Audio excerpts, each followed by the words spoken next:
Hello friends, welcome to கவி கஞ்சி. இன்றைக்கி நம்ம வீடியோவில் இன்ஸ்டண்ட்டாக செய்யக்கூடிய பணியாரம் ரெசிபி தான் பார்க்க போகிறோம். இது ரொம்ப டேஸ்ட்டாக இருக்கும். கண்டிப்பாக நீங்களும் இதை ட்ரை பண்ணுங்கள். ட்ரை பண்ணி பார்த்துட்டு எப்படி இருந்துச்சுன்னு கமெண்ட் பாக்ஸில் சொல்லுங்கள். நம்ம சேனலை இது வரைக்கும் சப்ஸ்கிரைப் பண்ணாதவங்க சப்ஸ்கிரைப் பண்ணிக்கோங்க. அப்போ தான் நான் அப்லோட் பண்ணுற வீடியோஸும் உங்களால் மிஸ் பண்ணாமல் பார்க்க முடியும். வாங்க இப்போது ரவை பணியாரம் எப்படி செய்கிறதுன்னு பார்த்துடலாம். ஒரு பவுலில் 1 கப் அளவுக்கு ரவை எடுத்துக்கலாம். 1/2 கப் அளவுக்கு தயிர், இது ரெண்டுத்தையும் சேர்த்து நல்லா மிக்ஸ் பண்ணிக்கலாம்.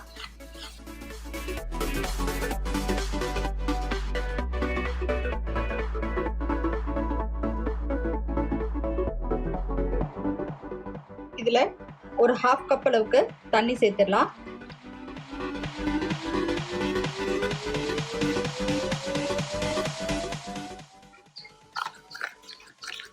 நல்லா மிக்ஸ் பண்ணி விட்டுக்கோங்க. 1 கப் ரவைக்கு 1/2 கப் தயிர், 1/2 கப் தண்ணி கரெக்டா இருக்கும். இதுல தேவையான அளவு உப்பு சேர்த்துக்கலாம்.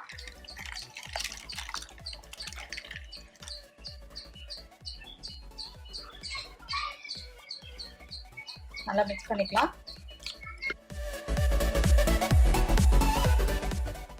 இந்த மாவு இப்போ ஒரு 30 மினிட்ஸ் ஊறட்டும்.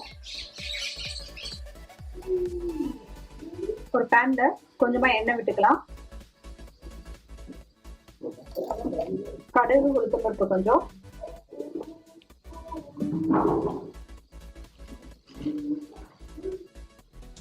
ஒரு 1/2 ஸ்பூன் அளவுக்கு உளுந்து,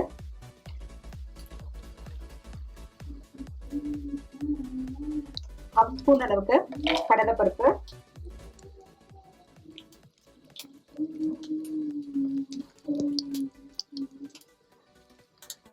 ஒரு ஸ்பூன் அளவுக்கு பச்சை மிளகாய்,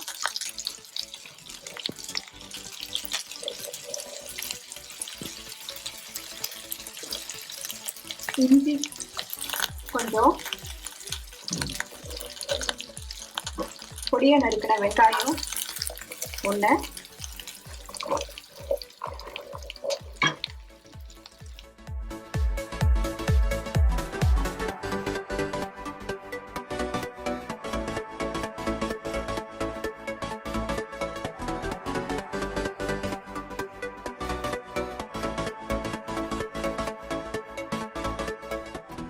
பொடியா கட் பண்ண கருவேப்பிலை கொஞ்சம்,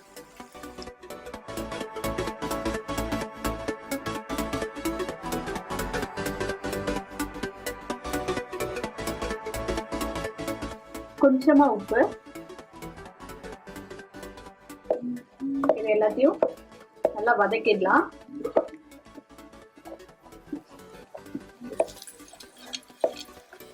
இப்ப வெங்காயம், கடலைப்பருப்பு, உளுந்து எல்லாம் நல்லா வறுபட்டுருச்சு. வெங்காயமும் நல்லா வதங்கிடுச்சு. இதை வந்து நம்ம ஊற வச்சிருந்த மாவோட மிக்ஸ் பண்ணிக்கலாம்.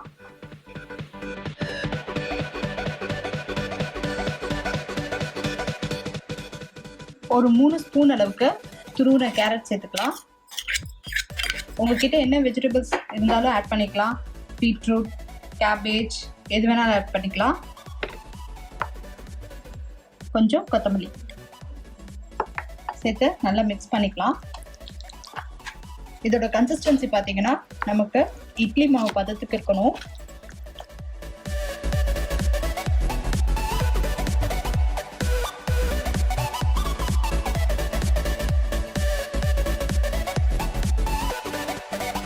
இப்போ நல்லா மிக்ஸ் பண்ணியாச்சு. இது கூட ஒரு 1/4 ஸ்பூன் அளவுக்கு மட்டும் பேக்கிங் சோடா சேர்த்துக்கோங்க. இது ஆப்ஷனல் தான், ஆனா இது சேர்த்தீங்கன்னா பணியாரம் நல்லா புசு புசுன்னு இருக்கும்.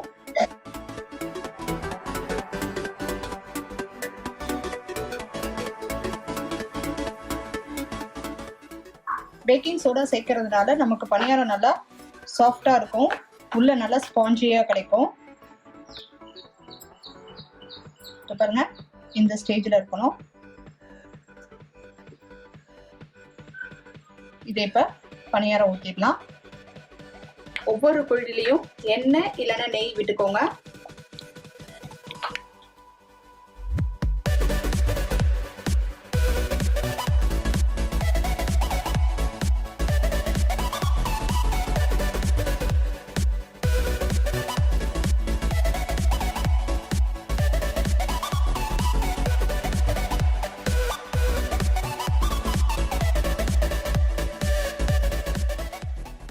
நல்லா கொஞ்சம் மீடியம் ஃப்ளேம்லேயே வச்சு குக் ஆகட்டும்.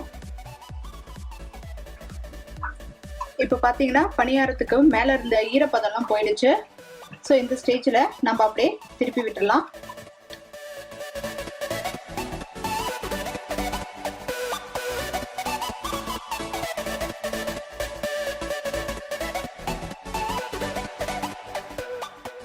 ரவா பணியாரம் நமக்கு சூப்பராக ரெடி ஆயிடுச்சு.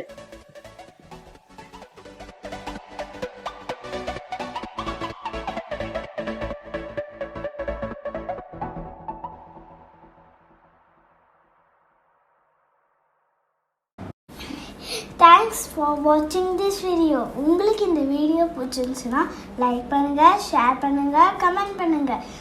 மறக்காமல் எங்கள் சேனலை சப்ஸ்கிரைப் பண்ணுங்கள். பக்கத்தில் இருக்கிற பெல் ஐக்கானையும் ப்ரெஸ் பண்ணுங்கள்.